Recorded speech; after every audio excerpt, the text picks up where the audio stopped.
საკონსტიტუციო სასამართლომ სამი ოპოზიციური პარტიის აკრძალვის შესახებ ქართული ოცნების სარჩელი გამოაქვეყნა. სარჩელის ავტორები მოითხოვენ აიკრძალოს ნაციონალური მოძრაობა ახალი და ლელო. სასარჩელო მოთხოვნის მიხედვით ამ პარტიების საქმიანობის მიზანი საქართველოს კონსტიტუციური წყობილების დამხობა, ძალადობით შეცვლა, დამოუკიდებლობის ხელყოფა და ტერიტორიული მთლიანობის დარღვევა. ტექსტში ნახსენებია ასაკრძალ პარტიებთან ოცნების შეფასებით მჭიდროდ დაკავშირებული სხვა პოლიტიკური პარტიებიც, მათ შორის დროა გირჩი მეტი თავისუფლება, სტრატეგია აღმაშენებელი, ევროპული საქართველო, ფედერალისტები, რესპუბლიკელები და სხვა პარტიები, რომლებსაც ოცნება სარჩელში ფიქტიურს, ერთკაციანს და მცირე პარტიებს უწოდებს. სარჩელის ავტორებს მიაჩნიათ, რომ ამ პარტიებს ამჟამად პოლიტიკაზე არსებითი გავლენა და საარჩევნო ბარიერის გადალახვის პერსპექტივა არ გააჩნიათ. შესაბამისად, ახლა მათი აკრძალვის აუცილებლობა არ იკვეთება, რაც შეეხება ნაციონალურ მოძრაობას, ლელოს და ახალს. მათ შესახებ ტექსტში ვკითხულობთ.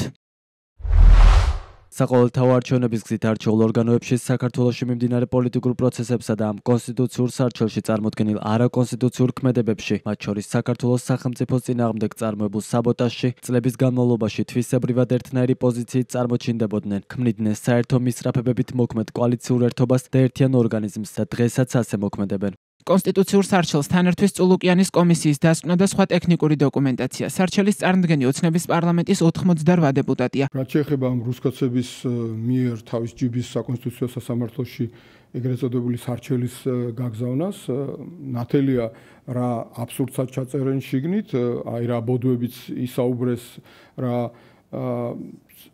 ასე ჩაატარეს იმ ღალატის კომისიის დროს იმ არალეგიტიმურ პარლამენტში. ვიცით, ისინი კვლავ გააგრძელებენ საქართველოს დადანაშაულებას რუსეთის აგრესიაში, რომ რუსეთი კი არ არის თურმე აგრესორი და რუსეთი კი არ არის ომის დამწყები, თურმე საქართველო ყოფილა, საქართველოს ხელისუფლება და პრეზიდენტი ყოფილა ომის დამწყები, ამას დიდი ხანია ლაპარაკობენ და ამ მოღალატურ ხაზს და პოლიტიკას კვლავაც გააგრძელებენ. მთელი საკონსტიტუციო სარჩელი არის სრული ბოდვა ქართული ოცნების მხრიდან წარმოდგენილი, ათეულობით გვერდი და მიუხედავად იმისა, რომ მთელი ათეულობით გვერდი არის მხოლოდ და მხოლოდ სიყალბე და პროპაგანდა, ამ პროპაგანდის შეფუთვის პირობებშიც კი ვერ შეძლო ერთ აბზაცზე მეტი დაეწერა პოლიტიკურ გაერთიანება ლელო ძლიერ საქართველოს. ეს კიდევ ერთი დასტურია, რომ სიყალბე და პროპაგანდა ვერც სამართლებრივად, ვერც პოლიტიკურად და ვერც ჩვენ მოქალაქეების წინააღმდეგ ვერ იმუშავებს.